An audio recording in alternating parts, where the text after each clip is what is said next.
जगत्पते गोपी राधा कांत नमोस्तुते। तप्त कांचन गौरांगी राधे वृंदावनेश्वरी वृषभानि सुते देवी प्रणमामि हरिप्रिये।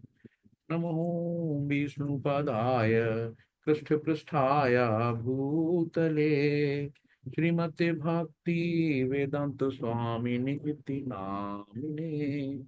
नमस्ते सरस्वती देवे गौरवाणी प्रचारिणी निर्विशेषा शून्यवादी पाश्चात्य देश तारिणी।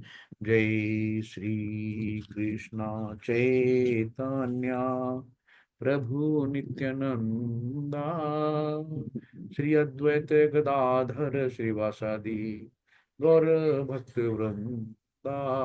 हरे कृष्णा हरे कृष्णा कृष्णा कृष्णा हरे हरे हरे राम राम राम हरे हरे। हरे कृष्णा कृष्णा कृष्णा हरे हरे हरे राम राम राम हरे हरे। हरे कृष्णा। सभी को दंडोत प्रणाम। स्वागत है आपका 14वें लेसन में। तो यहाँ पे 14वें अध्याय में टोटल 27 श्लोक है। इस टोटल 27 श्लोक में हम लोग अगर नौ नौ नौ और नौ नौ को तीन भागों में अगर बांट लेते हैं तो प्रथम 9 जो श्लोक हैं उन्होंने उसमें तीन गुणों के बारे में बताया गया है। तीन गुण कौन कौन से हैं? सतो रजो और तमो। तो इनके बारे में हमें जानकारी मिलेगी शुरुआत के 9 श्लोक में। और फिर बीच का जो 9 श्लोक है वो हमें व्यवहार और स्वभाव के बारे में बताएगा इनके। और आखिरी में जो 9 श्लोक पढ़ेंगे उसमें हमें बताया जाएगा कि हमें कैसे गुणातीत बनना है। गुणातीत मतलब इन तीनों गुणों से परे जाना, इन तीनों गुणों से ऊपर उठना। तो इसको कहते हैं गुणातीत। तो हम कैसे इन गुणों से परे जाते हैं तो उसको हम कहते हैं गुणातीत। और गुण का मतलब क्या होता है? यहाँ पे है ना, प्रकृति के तीन गुण। गुण का मतलब होता है रस्सी। तो गुण को हम रस्सी कहते हैं। तो हम कैसे इन रस्सियों में बंधे हुए हैं, यानी कि हम यहाँ पे बंधे हैं। तो जो बंधा है खोलेगा कैसे? अपने हाथ अगर दोनों बांध दिए जाएं तो अपने आप को तो खोल नहीं सकते हैं। तो वही खोल सकता है जिसके हाथ खुले होंगे। और खुले हाथ किसके होते हैं? जो मुक्त आत्मा होता है। मुक्त आत्मा कौन होता है? हमारे गुरु महाराज जी। हमारे जो गुरु जी हैं, गुरु महाराज जी हैं, तो वो हमें इस बंधन से छुटकारा दिलाते हैं, यानी कि इन गुणों से बाहर निकालते हैं, यानी कि हमें ज्ञान देते हैं कि कैसे इन गुणों से बाहर निकलना है। तो हम लोग आगे बढ़ते हैं।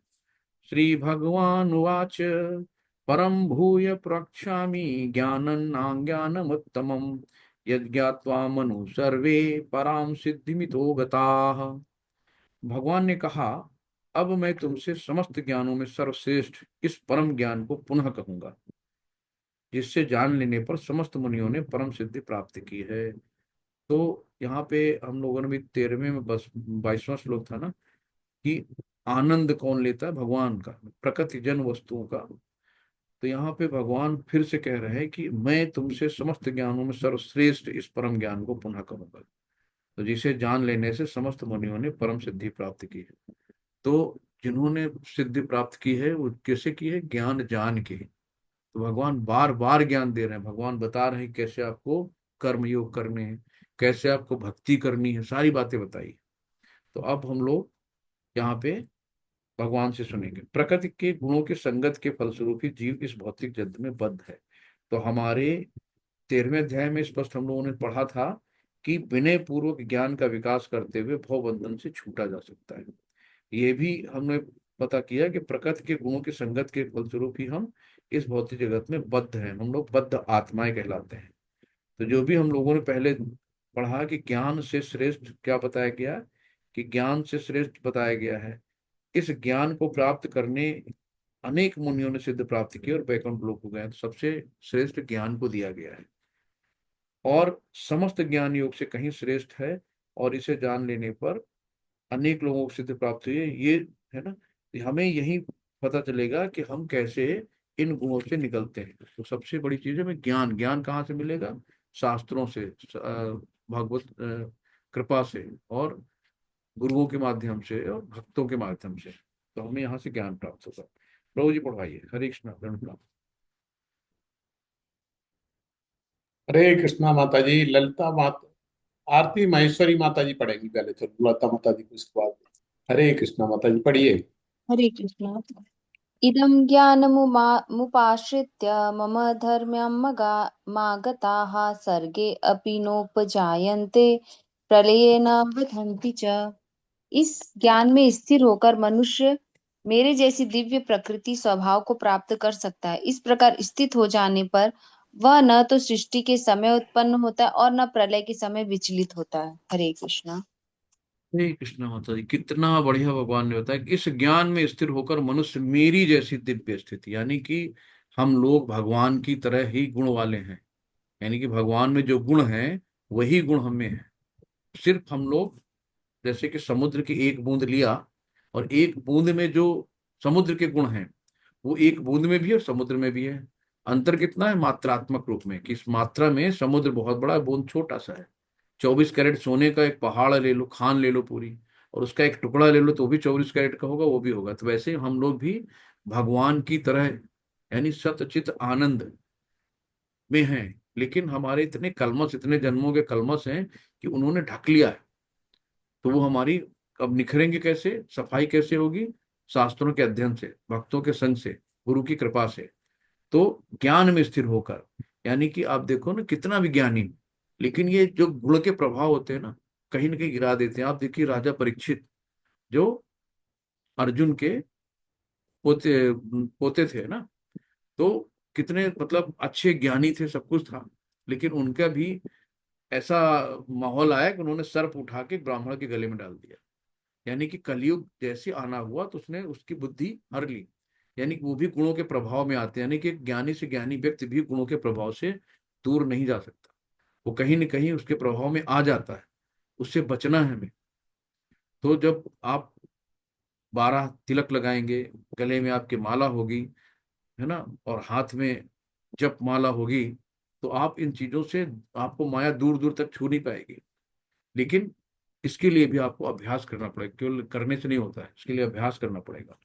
तो प्रकृति के 3 गुणों से जब हम निकलेंगे, तब हम भगवान की तरह हो पाएंगे। यानी कि गुणातीत जब हम बन पाएंगे, तब हम इस ज्ञान में स्थिर होकर मनुष्य मेरी जैसी दिव्य प्रकृति स्वभाव को प्राप्त कर सकता है। तो जब ज्ञान में यानी हम गुणातीत होंगे, तभी हम भगवान की प्रकृति यानी सतचित आनंद के उस लक्ष्य को प्राप्त कर सकेंगे। इस प्रकार स्थित हो जाने पर वो सृष्टि के समय उत्पन्न है और न प्रलय के समय विचलित होता है। तो वो समभाव में हो जाएगा, उसको सर्दी गर्मी प्रलय लाभ हानि कुछ भी नहीं हो सकते हैं। तो हमारे अंदर भगवान के गुण आ सकते हैं, लेकिन हम भगवान नहीं बन सकते। ठीक है ना, जो मायावादी लोग कहते हैं ना भगवान मैं भी हूँ आप भी हो, ऐसे नहीं, भगवान के गुण आ सकते हैं। यानी कि एक पिता के गुण अपने बच्चे में जाते हैं, डीएनए ट्रांसफर होते हैं। कहते हैं, देखो यार ये तो अपने पापा पे गया है, ये अपनी मम्मी पे गया है। लेकिन वो पापा थोड़ी बन जाएगा अपने पापा का। इस तरीके से हम लोग ये नहीं सोचना कि यार हम भी भगवान बन जाएंगे। भगवान के गुण आएंगे लेकिन भगवान नहीं बनेंगे। तो जो मुक्त आत्माएं वैकुंठ जगत में पहुंच जाती हैं, वो निरंतर परमेश्वर के चरण कमलों का दर्शन करती हुई उनकी दिव्य प्रेमा भक्ति में लगी रहती हैं। अतः मुक्ति के बाद भी भक्तों का अपना निजी स्वरूप नहीं समाप्त होता है। यानी कि वहां भी दास ही रहेंगे, भगवान नहीं बन जाएंगे। तो हमारा नित्य स्वरूप है दास, भगवान की सेवा करने के लिए हम लोग आए। जब कोई व्यक्ति इस दिव्य ज्ञान को प्राप्त होता है तो परम पुरुष के समकक्ष पद पर पहुंच जाता है। समकक्ष पहुंचता है, समान नहीं। आध्यात्मिक जगत चिन्मय आकाश में मनुष्य को आध्यात्मिक रूप प्राप्त होता है। तो हमें वहां पे एक आध्यात्मिक रूप जिसका कभी नष्ट नहीं होता, सनातन होता है, शाश्वत होता है। वहां के सारे कार्यकलाप आध्यात्मिक होते हैं और वो आध्यात्मिक स्थित भक्त में जीवन कहलाती है। ठीक है, नेक्स्ट बात। मम योनिर्महद्ब्रह्म तस्मिन् गर्भं ददाम्यहम संभव सर्वभूतानां ततो भवति भारत। हे भरतपुत्र, ब्रह्म नामक समग्र भौतिक वस्तु जन्म का स्रोत है और मैं इसी ब्रह्म को गर्भस्थ करता हूँ जिससे समस्त जीवों का जन्म संभव होता है। हरे कृष्णा। ठीक है ना। तो आप देखिए ना यहाँ पे, तो यहाँ पे हे भरतपुत्र, यानी अर्जुन को कहा गया भरतपुत्र। ब्रह्म क्या है? अभी हमने कहा ब्रह्मभूत प्रसन्न आत्मा न सोचत न कांक्षति। तो ब्रह्म आत्मा को कहा गया है। ब्रह्म नामक समग्र भौतिक वस्तु का जन्म का स्रोत कौन सा है? महातत्व, जो 24 एलिमेंट अभी हम लोगों ने पीछे पढ़ा था ना, तो महातत्व होते हैं भौतिक जन्म। और मैं इसी ब्रह्मा को गर्भस्थ करता हूँ जिसमें समस्त जीवों के जन्म संभव हो सके। तो ब्रह्मा क्या है? ब्रह्मा ने सृष्टि का निर्माण किया, ब्रह्मा को सृष्टि के निर्माण के लिए पैदा किया गया है। तो ये सारी चीजें, तो जीव के पैदा होते ही भगवान का, तो जीव कैसे पैदा हुआ? भगवान के चाहने से पैदा हुआ ना। तो भगवान ही सबको गर्भस्थ करते हैं, यानी गर्भोदक्षाई विष्णु के रूप में है। तो उनकी नाभि से कमल पुष्प निकलता है जहां पे ब्रह्मा जी आसीन होते हैं। तो पहला जन्म भगवान ब्रह्मा का देते हैं कि जाओ अपनी सृष्टि का आगे निर्माण करा जाता है। तो आत्मा और भौतिक, यानी कि परा और अपरा शक्ति हम लोग पढ़ चुके हैं। तो परा और अपरा शक्ति के संयोग से है फिर जीव पैदा होता है, तब आगे जीव का निर्माण होता है। अपरेयमितस्तोन्याम प्रकृतिम विद्धि में पराम जीव भूता महाबाहो यदेतम धारिते जगत। तो इस जगत, इस सृष्टि का निर्माण एक परा और अपरा शक्ति का मेल है। तो परम पुरुष इसी समग्र वस्तु को गर्भस्थ करते हैं। तो परम पुरुष उस ब्रह्मा को जीवों के बीजों के साथ गर्भस्थ करते हैं। पृथ्वी जल अग्नि वायु आदि 24 तत्व भौतिक शक्ति हैं, और वे महद ब्रह्म अर्थात भौतिक प्रकृति के अवयव हैं, है ना। तो जैसे हम लोगों ने अभी 7वें अध्याय में पढ़ा था कि यही वाला अपरिमितस्तोन्याम, 7वें का 14वां श्लोक है, अपरिमितस्तोन्याम प्रकृति वृद्धि में पराम जीव भूता महाबाहो यदेतम धारते जगत। तो भगवान की इच्छा से परा प्रकृति भौतिक, है ना, अपरा प्रकृति में मिला दी जाती है। दोनों का मेल परा और अपरा का होता है, जिसके बाद इस भौतिक प्रकृति के सारे जीव उत्पन्न होते हैं। तो जब कारण दक्षाई विष्णु की दृष्टि पड़ती है महातत्व पे, तो पहले वो अप्रकट अवस्था में रहता है। तो जैसी भगवान की दृष्टि पड़ी, यानी कि शंभु और रामा देवी, तो ये इनका जब मेल होता है तब जाके सृष्टि का निर्माण होता है, यानी कि प्रकट अवस्था में आती है। पहले ये प्रधान होती है, ठीक है। और जैसे कि लोगों की धारणा कि भिक्षु अपने अंडे धान के ढेर में देती है, तो होता क्या है कि धान के अंडे में, और कभी कभी कहा जाता है कि भिक्षु धान से उत्पन्न होता है, तो धान के ढेर में जाके भिक्षु अपने अंडे दे देती है। तो लोग कहते हैं देखो धान से भिक्षु पैदा हुआ है, लेकिन धान भिक्षु के जन्म का कारण नहीं है। वास्तव में अंडे माता भिक्षु ने दिए। इसी प्रकार भौतिक प्रकृति जीवों के जन्म का कारण नहीं है। बीज भगवान द्वारा प्रदत्त होता है। अहम बीजम पितामह कहते हैं ना, सारे बीजों का परम पिता बीज भगवान ही है, प्रदाता बीज भगवान ही है, और वे प्रकृति से उत्पन्न होते प्रतीत होते हैं। इस तरह प्रत्येक जीव को उसके पूर्व कर्मों के अनुसार शरीर भिन्न भिन्न प्राप्त होता है, जो इस भौतिक प्रकृति द्वारा रचित होता है, जिसके कारण जीव अपने पूर्व कर्मों के अनुसार सुख या दुख भोगता है। इस भौतिक जगत के जीवों के समस्त अभिव्यक्तियां के कारण भगवान ही है। तो सारे कारण, सब कारण स्वरूप भगवान ही, हर चीज के कारण भगवान है। जी माता, नेक्स्ट। जी। सर्वयोनिषु कौन्तेय मूर्तयः सम्भवन्ति याः तासां ब्रह्म महत्योनिरहं बीजप्रद पिता। हे कुंती पुत्र, तुम यह समझ लो कि समस्त प्रकार की जीव योनियां इस भौतिक प्रकृति में जन्म द्वारा संभव है, और मैं उनको बीज प्रदाता पिता हूँ। अरे बोल, यहाँ आ गया, यहाँ पे आ गया ना कि मैं उनका बीज प्रदाता पिता हूँ। तो लोग कहते हैं ना कि अंडा पहले आया कि मुर्गी पहले आई। तो जब भगवान ने यहाँ साफ साफ कह दिया कि बीज प्रदाता पिता मैं हूं, तो पहले बीज आया, यानी पहले अंडा आया, मुर्गी बाद में आई। तो आदमी सोचते हैं कि मुर्गी नहीं तो अंडा कैसे आ गया। तो यहाँ साफ साफ भगवान ने लिख दिया है। कोई भी हो तो तर्क दे सकते हैं कि 14वें अध्याय के 4वां श्लोक, उसमें साफ साफ लिखा है कि मैं उनका बीज प्रदाता पिता हूं। तो सारे जीव भौतिक प्रकृति या आध्यात्मिक प्रकृति के संयोग से होते हैं। तो भगवान श्री कृष्ण स्वयं कहते हैं कि समस्त जीवों का आदि पिता मैं ही हूं। तो सारे जीव माता भौतिक प्रकृति तथा बीज पिता, तो यानी कि जो भौतिक भौतिक प्रकृति है ये हमारी माता है, और बीज प्रदाता पिता कौन है? कृष्ण है। तो भौतिक जगत जीवों के गर्भ के में धारण किए हैं, जो सृष्टि काल में अपने पूर्व कर्मों के अनुसार विविध रूपों में प्रकट होते हैं। तो हमें इन सब चीजों में ध्यान देना है, और हमें भक्ति करनी है। तो भक्ति हमेशा कि हमें उत्साही बने रहना है, और हर चीजों में निश्चय के साथ प्रयास करते रहना है, तभी हम धैर्यवान रहना है। और जो भी नियामक सिद्धांत है उनके अनुसार कर्म करना है, श्रवण करना है, कीर्तन करना है, स्मरण करना है, भजन क्रिया है ना, और असंगति का त्यागना है, भक्तों का संग रखना है। तो जो 6 चीजें होती हैं हमें भक्ति में प्रगति दिलाती है, उत्साहात ज्यादा हो जाए। नेक्स्ट माता जी, हरे कृष्णा। हरे कृष्ण। सत्त्वं रजस्तम इति गुणा प्रकृति संभवाः निबद्धन्ति महाबाहो देहे देहिनमव्ययम्। भौतिक प्रकृति 3 गुणों से युक्त है, ये है सतो रजो तथा तमोगुण। हे महाबाहु अर्जुन, जब शाश्वत जीव प्रकृति के संसर्ग में आता है तो वह इन गुणों से बंध जाता है। हरे कृष्ण। हरे कृष्णा। तो भौतिक प्रकृति के 3 गुणों से युक्त है, यानी कि जो जो भी है हमें बांधते हैं, वो चाहे पुण्य कर्म क्यों ना हो, वो भी हमारे बंधन का कारण होते हैं। यानी कि अगर हम सतोगुणी भी हैं तो सतोगुण में बंध गए। तो गुण हम कितने भी अच्छे हैं लेकिन कहीं ना कहीं गुणों में बंधे। जैसे कि कोई कह दे कि भाई चलो हमें अर्थ में लोहे की रस्सी से बांधेंगे, या तुमको चांदी से रस्सी से बंधना पसंद, या तुमको सोने की रस्सी से बंधना पसंद, किससे बंधना पसंद करोगे? लेकिन बंधो तो चाहे सोने से बांध लो, चाहे चांदी से, चाहे लोहे से, बंधे तो ही है ना।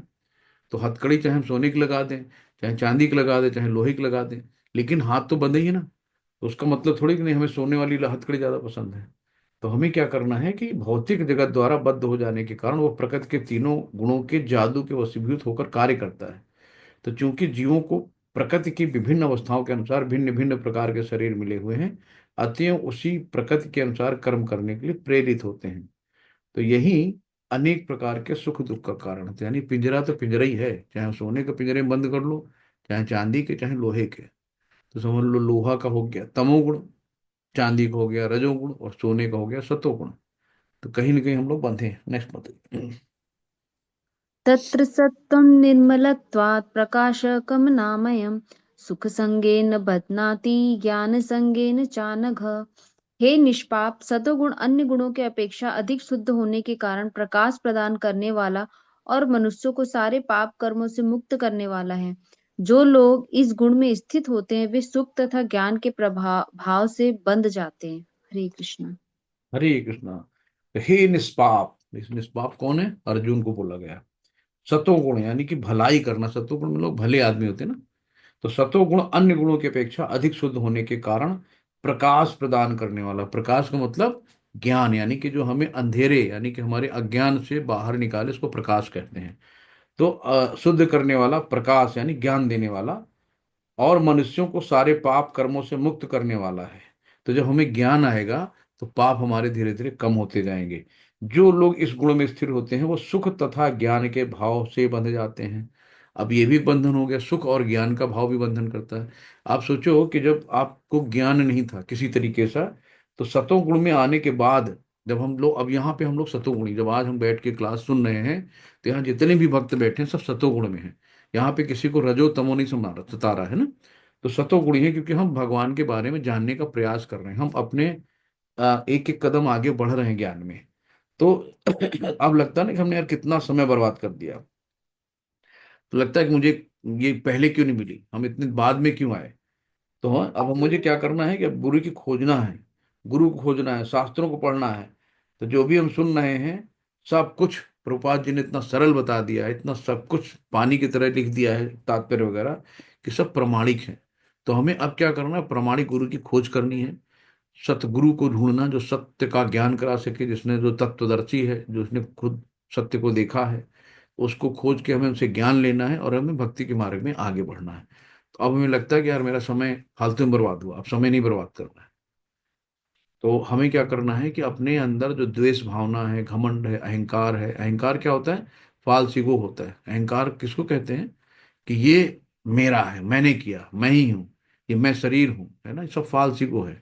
तो आत्मा, हम अपने आप को क्या कहेंगे? I am soul not body. तो हम आत्मा हैं। तो ये सब फाल्स ईगो कि मैं शरीर हूँ। घमंड क्या होता है? कि कोई चीज प्राप्त कर लिया उसका घमंड होता है। ये मुझे देखो, ये मैंने इतनी मेहनत की ना, ये मेरी मेहनत का फल है। आज अगर मैं मेहनत नहीं करता तो मैं इतना कैसे कमा सकता था? इतना बड़ा गाड़ी, इतनी बड़ी बंगला कैसे ले सकता था? तो घमंड होता है कि कुछ नहीं, सब भगवान का है, मेरा कुछ नहीं है।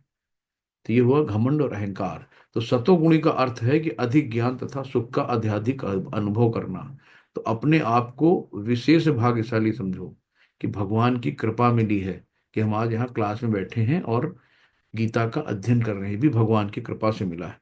तो सारी कठिनाई ये है कि जब मनुष्य सतोगुण में स्थित होता है तो उसे ऐसा अनुभव होता है कि वो ज्ञान में आगे है और अन्यों की अपेक्षा श्रेष्ठ है।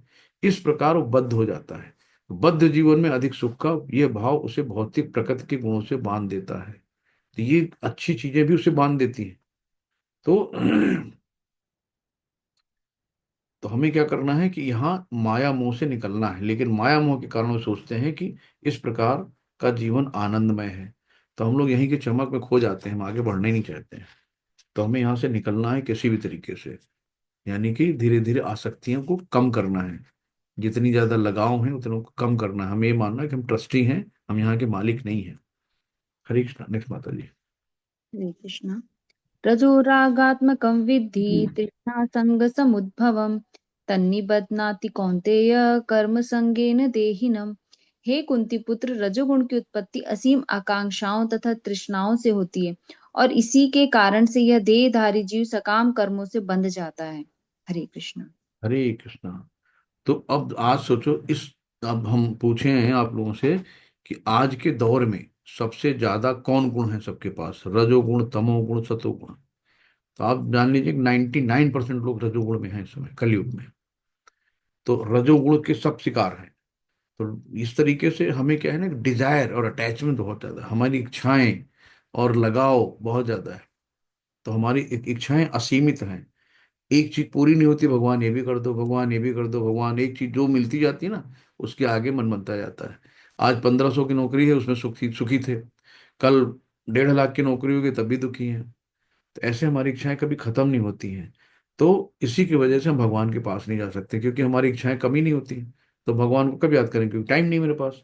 तो हे कुंती पुत्र, अर्जुन को कहा कि हे कुंती पुत्र, रजोगुण की उत्पत्ति असीम आकांक्षाओं तथा तृष्णाओं से होती है। तो जो हमारी आकांक्षाएं और तृष्णाएं होती हैं, ये हमें भगवान तक, भगवत धाम जाने से रोकती हैं। कि हम इन्हीं में उलझ जाते हैं अपनी असीम आकांक्षाओं और तृष्णाओं से। तो जो अटैचमेंट और डिजायर होती है ना, ये हमें आगे नहीं बढ़ने देती है। और रजोगुण में विशेषता क्या होती है, लोग मेरी वाहवाही करे, वाह कितनी खूबसूरत साड़ी लेके आई, अरे वाह कितना बड़े नेकलेस पहने हैं। जब भी जाओ मतलब दिखावा कि एक सेल्फी कर खींच ली है, तो वो साड़ी दोबारा नहीं पहनेंगे, क्योंकि वो तो दिख गई है, लोगों ने देख लिया है। अब कुछ नहीं चाहिए हमें। तो हमेशा वाहवाही कि वाह इनके पास तो बहुत पैसा है, इनके पास तो बहुत कार है, इनके पास तो बहुत धन है। तो ये जब दिखावा जो होता है ना, सब रजोगुण में होता है। तो ध्रुव महाराज भी पहले रजोगुणी थे। उन्होंने कहा कि मेरे पापा की गोदी से इन्होंने हटा दिया मुझे। अब मम्मी बताओ मैं कैसे अपने पापा से भी, मतलब दादा उनके थे ब्रह्मा, तो ब्रह्मा से भी बड़ा राज चाहता हूँ। यानी रजोगुण, उन्होंने धन चाहा ना, तो रजोगुण में ध्रुव महाराज भी थे। लेकिन जब भगवान के साक्षात दर्शन हो गए तो उन्होंने कहा क्या कंकड़ पत्थर मांग लिया भगवान से, भगवान हमें आपकी हर जन्म में भक्ति चाहिए। तो भगवान ने भक्ति भी दी, राज भी दिया, सब कुछ दिया। भगवान अंतर्यामी, सब कुछ जानते हैं। नेक्स्ट माता जी। हरे कृष्णा माता जी, धन्यवाद। Thank Lalita you. माता जी, आप पढ़िए अब। जी प्रभु जी। हरे कृष्णा। रजोरागात्मकं विद्धिं तृष्णा संगम समुद्भवम् बध्नाति कौन्तेय कर्म संगेन देहिनम्। हे कुंती पुत्र, रजोगुण की उत्पत्ति असीम आकांक्षाओं तथा तृष्णाओं से होती है और इसी के कारण से यह देहधारी जीव माता सकाम जी कर्मों से बंध जाता है। ये हो चुका है सर नेक्स्ट ना? पढ़िए, हाँ नेक्स्ट माता हाँ जी, हाँ, नेक्स्ट सॉरी प्रभु पढ़िए। जी। हाँ जी हाँ जी। हरे कृष्णा।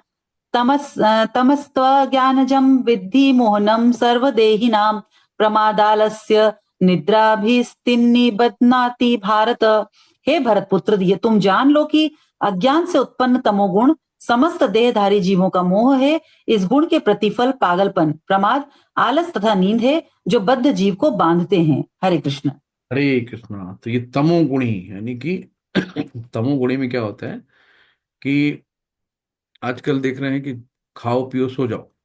तो ज्यादा खाना, आलस्य, दिन भर आलस बना रहता है, नींद आती है, माला कर रहे हैं तो भी नींद आ रही है, पढ़ाई कर रहे हैं क्लास में बैठे तो भी नींद आ रही है। तो यानी कि तमोगुण का, यानी कि लेजी, आलस्य बहुत ज्यादा रहता है, बहुत ज्यादा सोता है, बहुत ज्यादा खाता है। और केवल क्या करता है कि यार अब ये करूंगा, मैं सोच रहा हूँ मैं ये करूंगा, वो प्लानिंग करता रहता है। वो प्लानिंग करता है, उसके पास आलस में घर, अच्छा चलो कल करेंगे, आज नहीं, आज तो टाइम नहीं है, कोई न कोई बहाना मार के ये काम कल करेंगे। तो टालता रहता है काम को। तो इसी में कहा गया है कि हे भरतपुत्र यानी अर्जुन, तुम जान लो अज्ञान से उत्पन्न तमोगुण। अब तमोगुण में क्या है कि कुछ काम नहीं है तो दिन भर फेसबुक में अपनी डीपी लगा रहा बदल बदल के, है ना, मोबाइल देख रहा है, मूवीज देख रहा है, लिंक इधर की उधर ट्रांसफर कर रहे हैं, एसएमएस इधर से उधर भेज रहे हैं एक दूसरे के कट पेस्ट करके। तो समस्त देहधारी जीवों का मोह, ये मोह ही हमारा सब कुछ खतरनाक। मोह यानी भ्रम यानी डिल्यूजन। इस गुण के प्रतिफल पागलपन, प्रमाद, आलस, नींद है जो बद्ध जीव को बांधते हैं। तो इसकी वजह से झगड़ा करते हैं, है ना, टाइम पास करते रहते हैं, एक दूसरे से बहस करते रहते हैं फालतू के। तो ये सब तमोगुण के हैं। तो जैसे एक बार इंद्रदेव को किसी ने श्राप दिया और इंद्रदेव सूकर का रूप धारण कर लिए, तो तमोगुण में आ गए, तो मैला खाने लगे। तो नारद मुनि पहुंचे, नारद तो अंतर्यामी, नारायण पहुंचा रहे, अरे इंद्रदेव यहाँ पे नाली में क्या कर रहे हैं और 14-14 बच्चों के साथ क्या एंजॉय कर रहे हैं। तो इंद्रदेव करे, भाई आप इंद्रदेव हो, यहाँ से निकलो, आपका टाइम पूरा हो गया। तो इंद्रदेव को उसमें मोह आ गया। बोले नहीं यार, हम अपने बच्चों में अपने ही नाली में सुखी हैं, हमें नहीं जाना कहीं पे। तो इतना आदमी जहां रहता है ना, उसको उसी उसी में आनंद लेने लगता है। तो ये है। नेक्स्ट माता जी। हरे कृष्ण। सत्वं सुखे सज्जयति रजः कर्माणि कर्मणि भारत ज्ञानमावृत्य तु तमः प्रमादे सज्जयत्युत। हे भरतपुत्र, सतोगुण मनुष्य को सुख से बांधता है, रजोगुण सकाम कर्म से बांधता है और तमोगुण मनुष्य के ज्ञान को ढक कर उसे पागलपन से बांधता है। हरे कृष्ण। हरे कृष्ण। तो हमें क्या क्या, सत्यम सुखे यानी कि ज्ञान प्राप्त करने वाले सुख से बंधते हैं, सत्यम सुखे।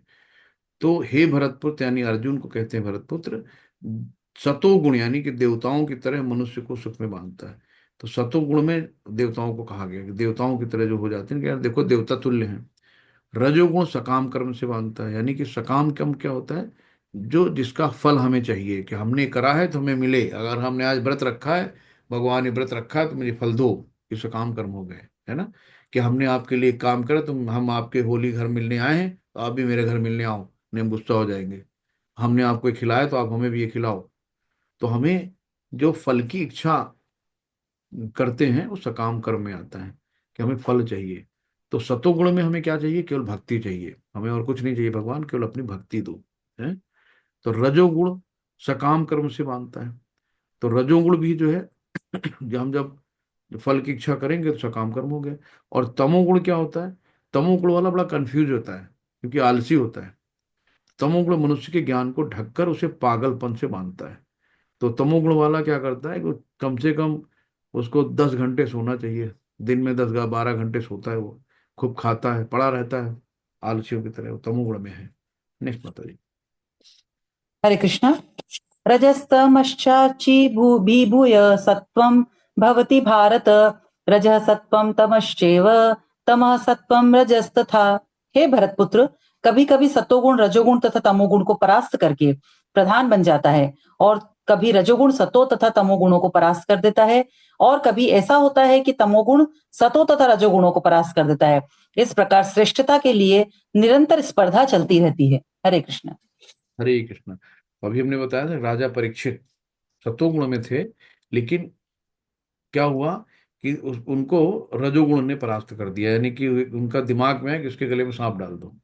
तो एक ऋषि के मुनि गले में, इतने इतने ज्ञानी और योग्य पुरुष के दिमाग भी हर गया, यानी कि माया ने उनका दिमाग भी हर लिया। तो उन्होंने ऐसी गलती कर दी कि ब्राह्मण के लड़के ने उन्हें श्राप दे दिया कि 7 दिन बाद आपकी मृत्यु हो जाएगी। तो राजा थे, चाहते तो तुरंत फांसी पर लटकवा देते उस बच्चे को, ब्राह्मण को, तो कुछ भी कर सकते थे। लेकिन उन्होंने इजिली एक्सेप्ट किया अपनी गलती को, क्योंकि सतोगुण में थे, वो जानते थे मैंने गलती किया है तो मुझे सजा मिली है इसकी, तो उन्होंने इजिली एक्सेप्ट किया। तो सतोगुण का, अब सतोगुण वाला तमोगुण में जा सकता है, रजोगुण में जा सकता है, रजोगुण से आप सतोगुण में आ सकते हैं। तो हम लोग अभी तक तमो और रजो में तो बने हैं, तो सतोगुण में आने का प्रयास कर रहे हैं। तो यानी कि इंटरचेंज कर सकते हैं अपने गुणों के आधार पर और अपनी भक्ति के आधार पर हम एक दूसरे को चेंज कर सकते हैं। तो जैसे सतोगुण में, इनके हम एग्जाम्पल आपको बता रहे हैं, आप नोट कर सकते हो। सतोगुण में विभीषण थे, यानी कि राक्षस योनि में होते हुए भी उनके अंदर सतोगुण थे। कि जितना भी वहां पे सब, जैसे भक्त प्रहलाद, तो असुर के घर में थे लेकिन उनके अंदर सतोगुण थे, है ना। तो ज्ञान से उत्पन्न होता है सतोगुण, कहाँ से उत्पन्न होता है, ज्ञान से उत्पन्न होता है। रजोगुण रावण, है ना, रावण को देखा ना, लालच से उत्पन्न होता है। वो आसक्ति थी कि मैं हूं, मैं जो करता हूं मैं करता हूं, मैं मेरे अंदर इतना पावर है कि मैं सबको हरा सकता हूँ, मैं जो चाहूं ये करूं, मैं जो चाहूं वो करूं।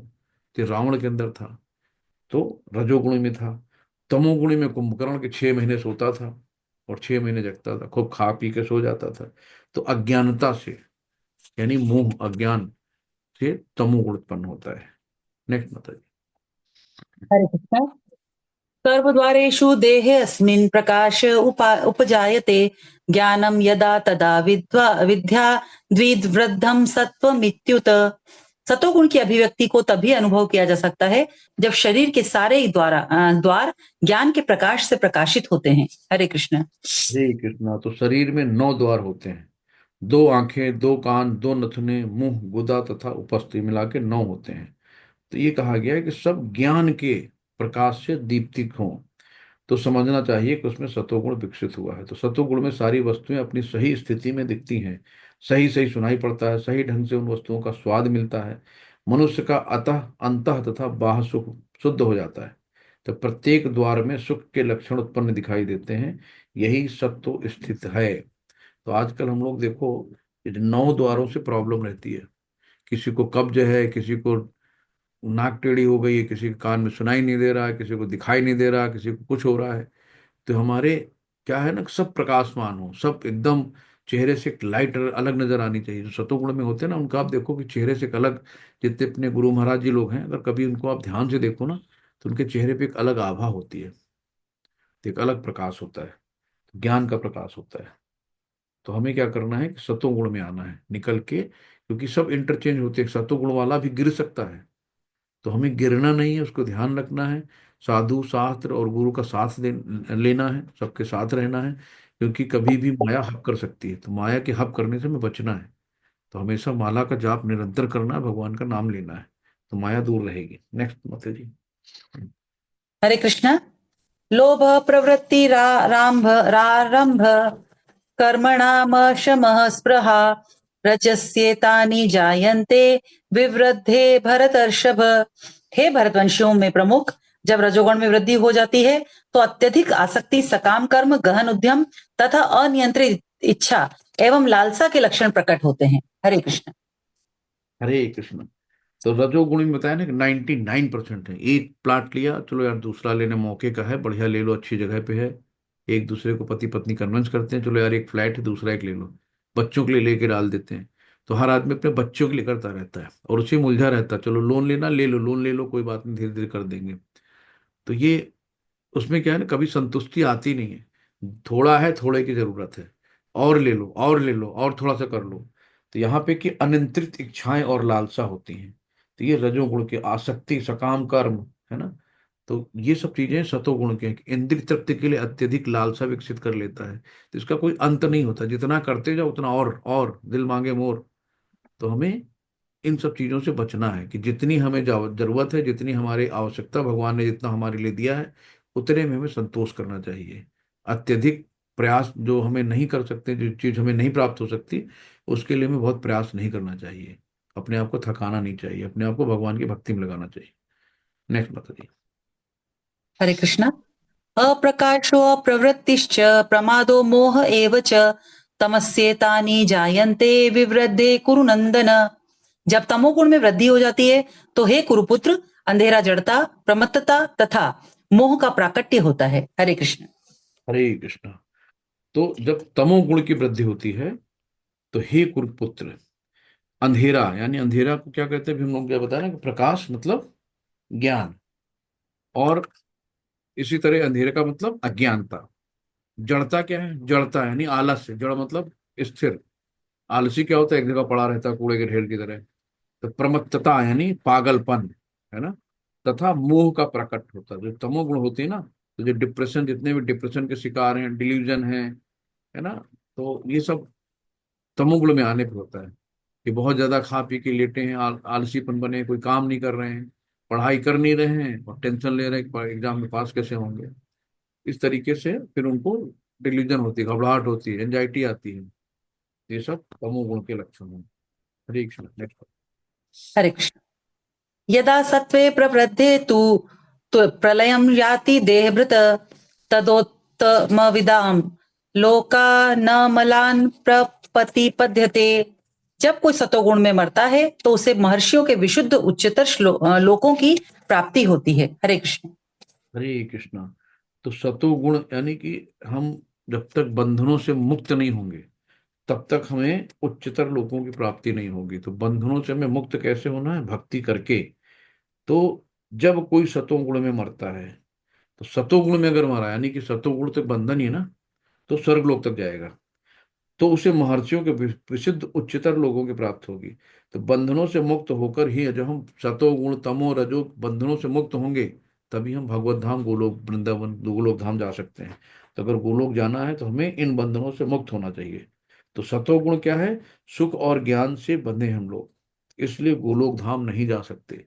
कि हम कहीं ना कहीं तो बंधे हैं, भले ही हम सुख और ज्ञान, भाई बहुत ज्ञान है हमें, हमें यही तमोगुण आ गया, अपने ज्ञान का घमंड हो गया हमें, तो भी हम गोलोक धाम तक नहीं पहुंच सकते, हम यहीं तक उच्चतर लोकों में रहेंगे। नेक्स्ट बताइए। हरे कृष्णा। रजसी प्रलयं गत्वा कर्म संगीषु जायते तथा प्रलीनस्तिमसि मूढ़ योनिषु जायते। जब कोई रजोगुण में मरता है तो वह सकाम कर्मियों के बीच में जन्म ग्रहण करता है, और जब कोई तमोगुण में मरता है तो वह पशु योनि में जन्म धारण करता है। हरे कृष्ण। हरे कृष्णा। तो देखो रजोगुण, या रजोगुण के मैंने अपनी क्या बताया था, डिजायर और अटैचमेंट। जितनी ज्यादा हमारे अंदर लालसा रहती है ना, इच्छाएं होती हैं, ये रजोगुण में होती हैं। तो सकाम कर्मियों के बीच में जन्म लेता है, तो हम क्या है कि सकाम कर्मियों के बीच में जन्म लेते हैं। और जब तमोगुण में कोई मरता, तमोगुण क्या है? अज्ञानता, है ना। अज्ञानता में मूर्खतावश काम करता है वो। जब अज्ञानी होगा तभी पागलों की तरह काम करेगा। तो वो पशु योनि में जन्म लेता है। तो पशु योनि का मतलब ना कि उसके कार्य जो होते हैं, कहते हैं यार देखो गधे की तरह लगा रहता है, तो उसकी जो पशुओं जैसा व्यवहार होता है। तो कभी कभी तो ना कि यार गधे की तरह काम करते हैं, देखो यार कितना अजीब अजीब से पशुओं के नाम देते हैं मनुष्यों को। किसी को देखो कितना देवता तुल्य है, तो जो सतोगुण में होता है उसका नाम देते हैं, "अरे क्या कितना देवता तुल्य प्राणी है यार, बहुत अच्छे इंसान है, एकदम देवता की तरह है।" किसी को कहते हैं यार देखो गधे की तरह है, किसी को कहते हैं यार सुअर है। तो ये सब चीजें जो हम लोग बोलते हैं ना आपस में, तो उनके कर्मों यानी कि तमोगुण को कोई किसी को जो गंदी लैंग्वेज बोलता है उसके देखो ना, उसके गुण के आधार पर उसके लिए बोल देता है। तो ये सब यही इंसान के रूप में भी हम वही पशु योनि में हैं। ये हमें देखना है। तो हमें क्या करना है कि कर्म के बंधनों से मुक्ति चाहिए, लेकिन क्या कर्म छोड़ दें, कर्म ना करें? तो भगवान तो नहीं कहते हैं कि आप अपने कर्मों को त्याग दोगे तो भक्ति कैसे करोगे।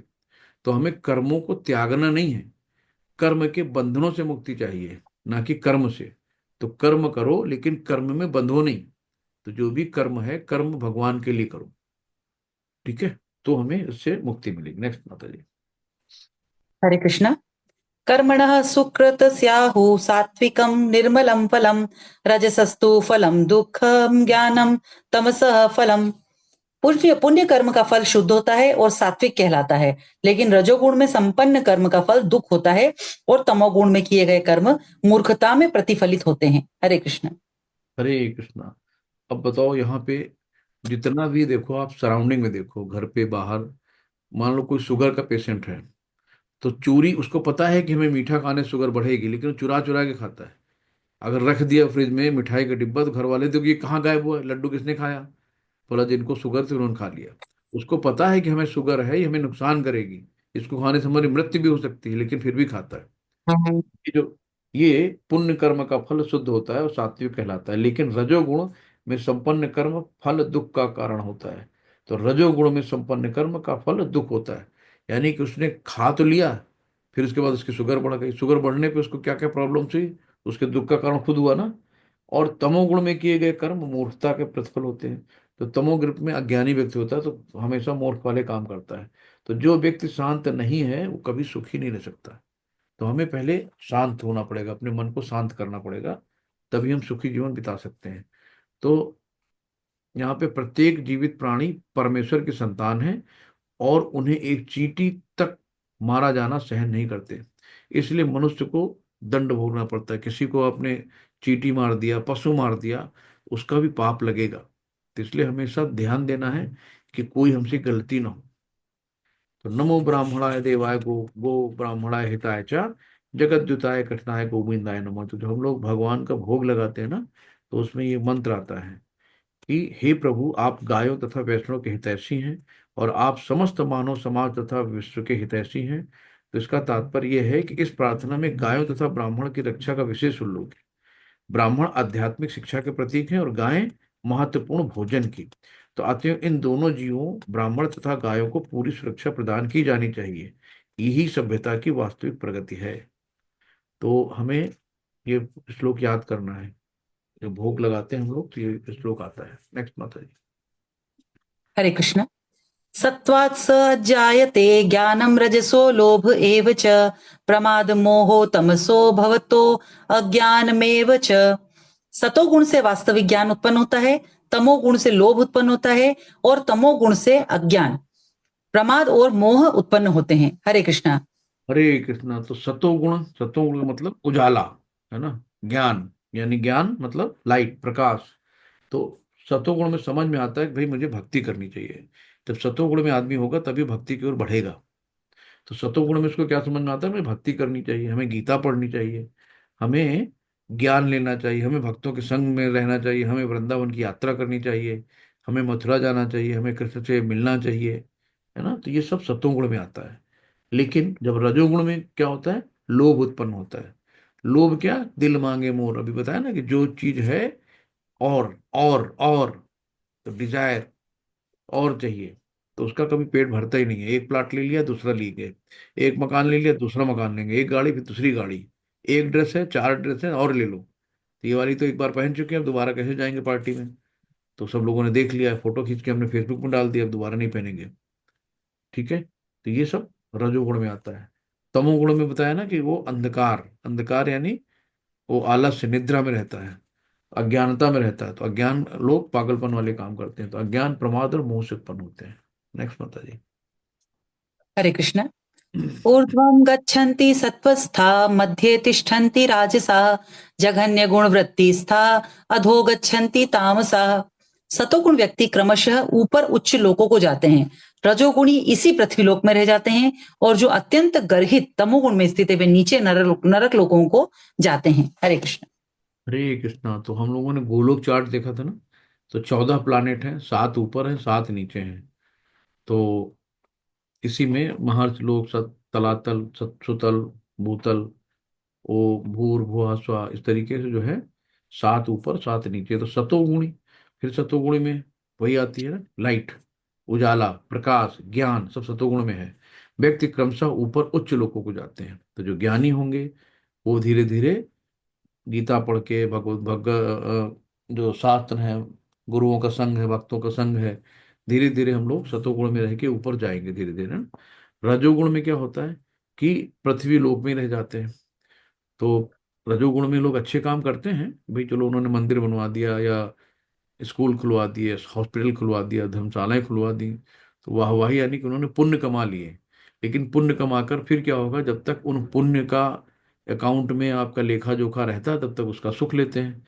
जा रहे जहां पुण्य आपके क्षीण हुए फिर से वापस पृथ्वी पे आ गए, तो पृथ्वी लोक में रह जाते हैं। और अन्यंत गर्हित तमोगुण, यानी तमोगुण का क्या बोला था, अंधकार में रहता है, अज्ञानता में रहता है, मोह में रहता है, तो वे नीचे नरक लोक को जाते हैं। हरे कृष्ण। बताए नेक्स्ट। हरे कृष्ण। नान्यं गुणेभ्यः कर्तारं यदा दृष्टानुपश्यति गुणेभ्यश्च परं वेत्ति मद्भावं सो अधिगच्छति। जब कोई यह अच्छी तरह जान लेता है कि समस्त कार्यों में प्रकृति के तीनों गुणों के अतिरिक्त अन्य कोई कर्ता नहीं है, और जब वह परमेश्वर को जान लेता है जो इन तीनों गुणों से परे है, तो वह मेरे दिव्य स्वभाव को प्राप्त होता है। हरे कृष्ण। हरे कृष्णा।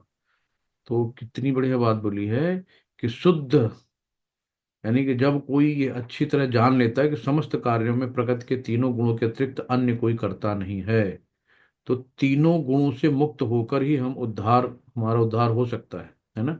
जब वो परमेश्वर को जान लेता है कि तीनों गुणों गुणों से परे हैं, तो जब वो परमेश्वर को जान लेता है कि जो इन तीनों गुणों से परे हैं, यानी परमेश्वर तीनों गुणों से परे है, गुणातीत है, तो वो मेरे दिव्य स्वभाव को प्राप्त होता है। यानी कि हमें भी गुणातीत बनना है, यानी तीनों गुणों से ऊपर उठना है। शुद्ध सत्व में स्थित व्यक्ति जो मुझे प्राप्त होता है वो तीनों गुणों से ऊपर होता है। भगवान स्वयं कहते हैं कि इन तीनों गुणों को नांगना है, लांघना है, यानी कि हम यहाँ पे कठपुतली हैं तो तीनों गुण हमें नचा रही हैं। तो तीनों गुणों में हम कभी सतोगुण बन जाते हैं। यानी कि अगर हम देखें कि जैसे सुबह आप उठते हो, सुबह आपका एकदम मन शांत रहता है ना, सुबह एकदम अच्छा माहौल रहता है, सुबह हम लोग भजन लगा देते हैं घर पे, अच्छे से शांत माहौल रहता है, सुबह सतोगुण रहता है। दोपहर में फिर लग गए यार, चलो दुकान खोलनी है, चलो ड्यूटी जाना है, पैसा कमाना है, घर गृहस्थी का सामान ये करना वो करना है, बच्चों को देखना है, तो हम रजोगुण में आ गए। रात में हम सो गए, ठीक है, तमोगुण में आ गए। तो इस तरीके से हम तीन श्रेणियों में इनको भी बांट सकते हैं। तो गुरु मिलने के बाद उनका निर्देश फॉलो करने से चेतना शुद्ध हो जाती है, तब हमें धीरे धीरे परमेश्वर को जानने लगते हैं और तीनों गुणों से उठने लगते हैं और भगवान के स्वभाव को प्राप्त करने लगते हैं। तब हम गुरु की जब हम आएंगे तभी हम गुरु की खोज करेंगे। तो गुरु हमें बताएंगे कि हमें कैसे यहाँ से निकलना है। नेक्स्ट माता जी। हरे कृष्णा माता जी, धन्यवाद बहुत बहुत।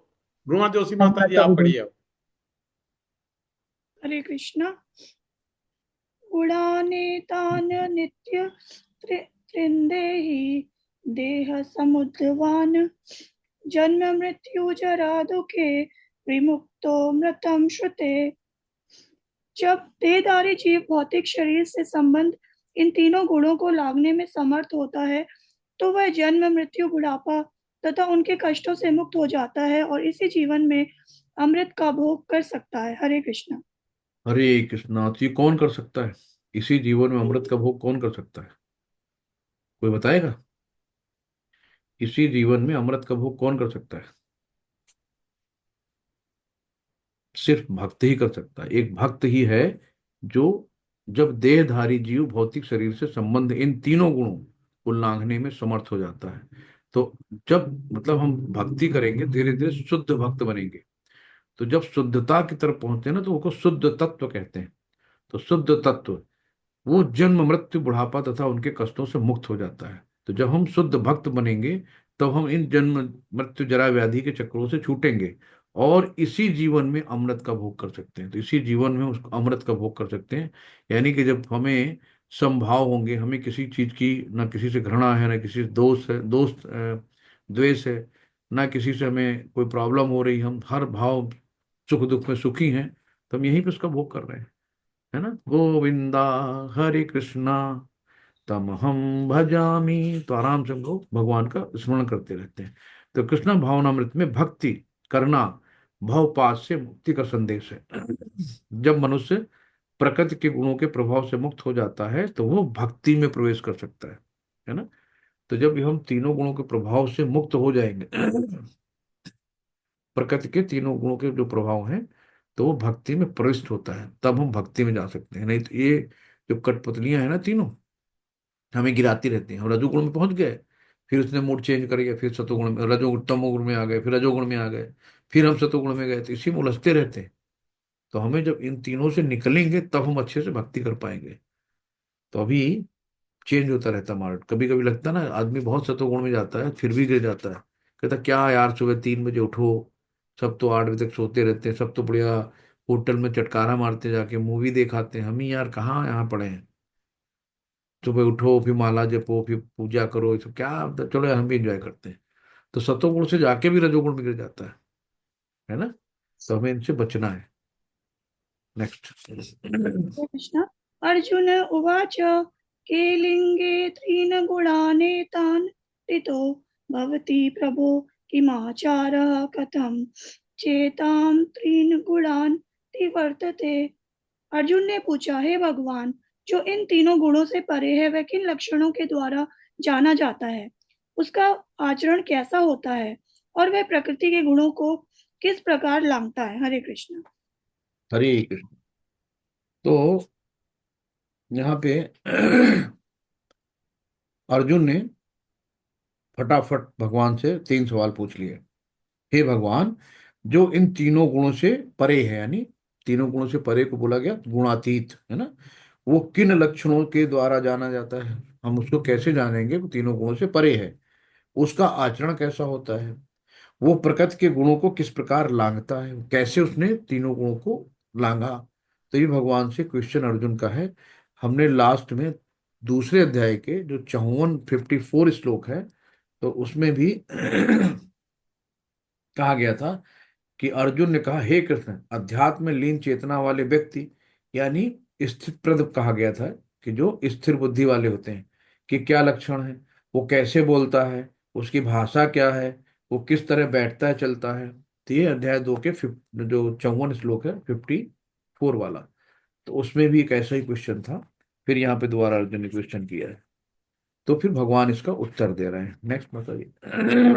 भगवान उवाच प्रकाशं च प्रवृत्तिं च मोहमेव च पाण्डव न द्वेष्टि सम्प्रवृत्तानि न निवृत्तानि काङ्क्षति उदासीनवदासीनो गुणेयो न विचाल्यते गुणा वर्तन्त इत्येवं योऽवतिष्ठति नेङ्गते सं दुःखं दुःख सुख स्वस्थः समलोष्टाशं काञ्चनं तुल्यप्रिया प्रियो धीरस्त तुल्यनिन्दा निन्दां संस्तुति मानापमान योस्तुल्यस्य तुल्यो मित्रारिपक्षयो सर्वारंभ परित्यागी गुणातीतः स उच्यते।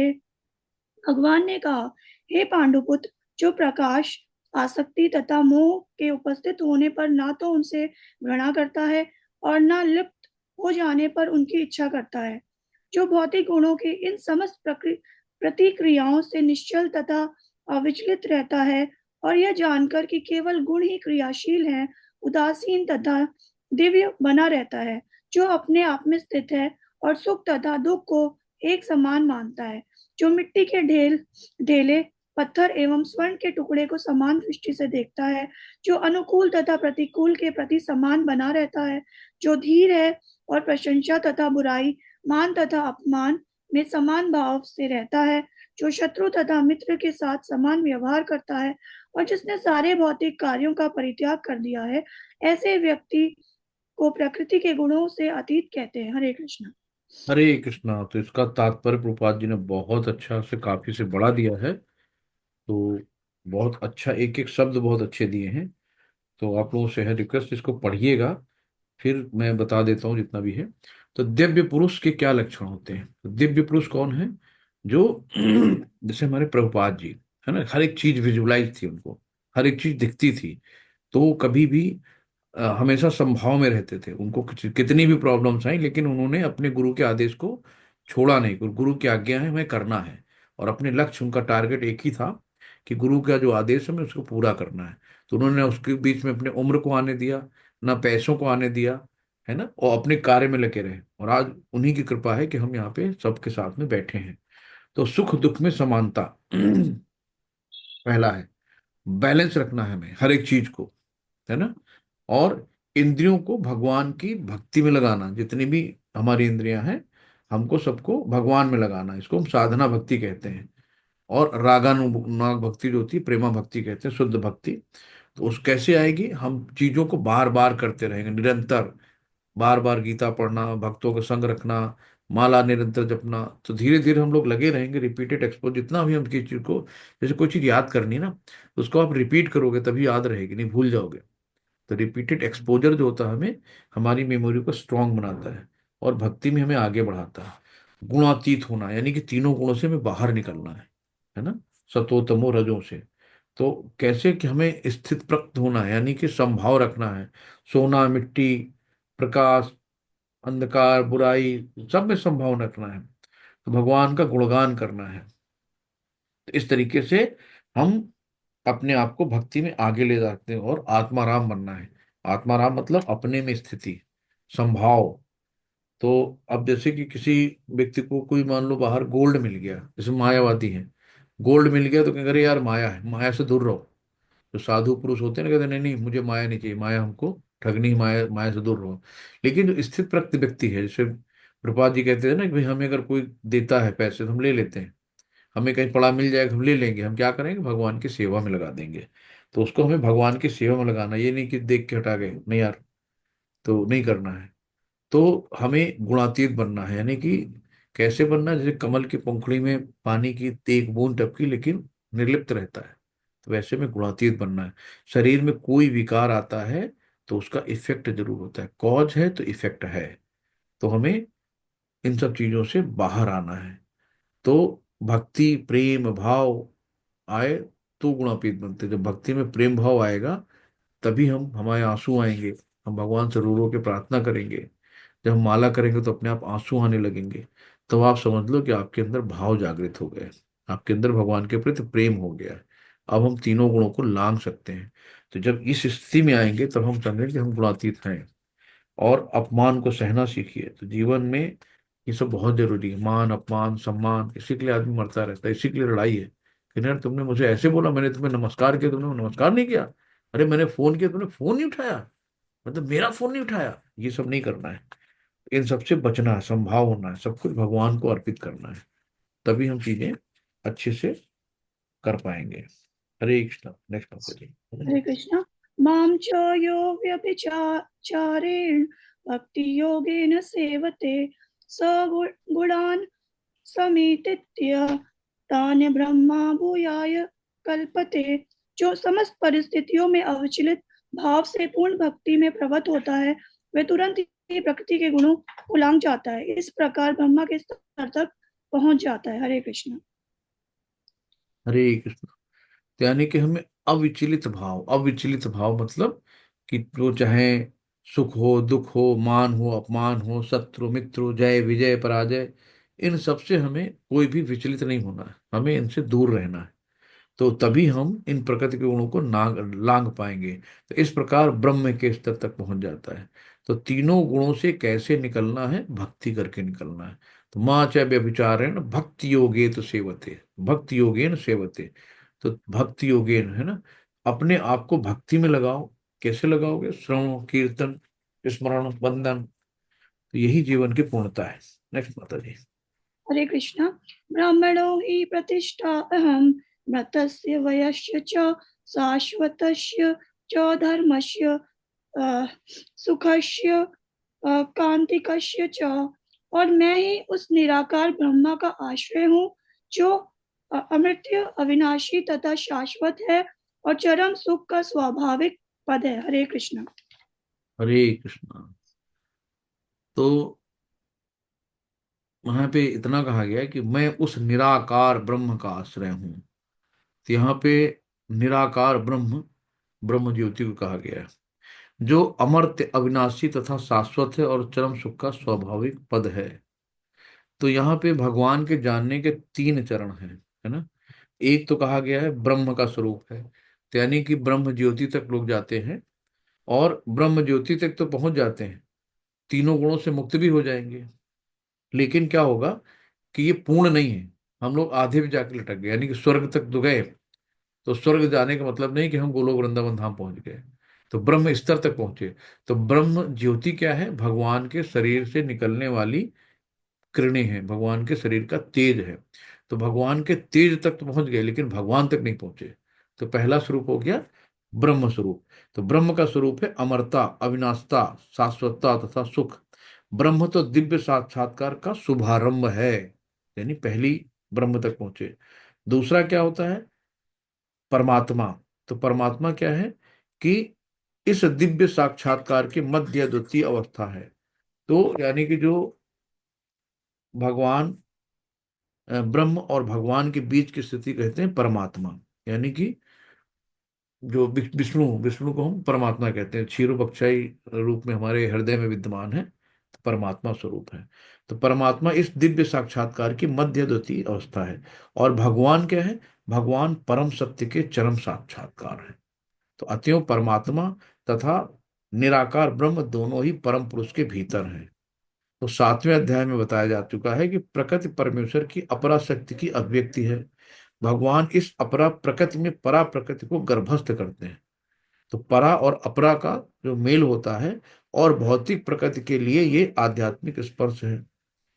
तो हमें क्या है, जब इस प्रकृति द्वारा बद्ध जीव आध्यात्मिक ज्ञान का अनुशीलन करना प्रारंभ करता है तो इस भौतिक जगत के पद से ऊपर उठने लगता है।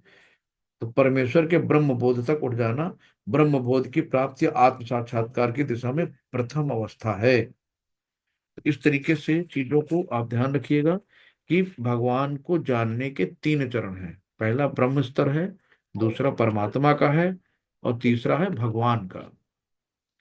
तो ज्ञान क्या है? प्रकृति, ईश्वर, जीवों के बारे में जानना ज्ञान है। नेक्स्ट माता जी। नेक्स्ट या तो आखिरी था, और बता देते हैं इसमें। तो इसमें क्या हुआ कि यद्यपि स्वभाव से ब्रह्म, जो जीव होता है स्वभाव से ब्रह्म होता है, लेकिन उसमें भौतिक जगत पर प्रभुत्व जताने की इच्छा रहती है। तो हर जीव चाहता है ना कि हम मालिक बने, तो जिसके कारण वो नीचे गिरता है। अपनी स्वाभाविक स्थिति में जीव तीनों गुणों से परे होता है, लेकिन प्रकृति के संसर्ग से वो अपने तीनों गुणों सतो, रजो तथा तमो गुण में बंध जाता है।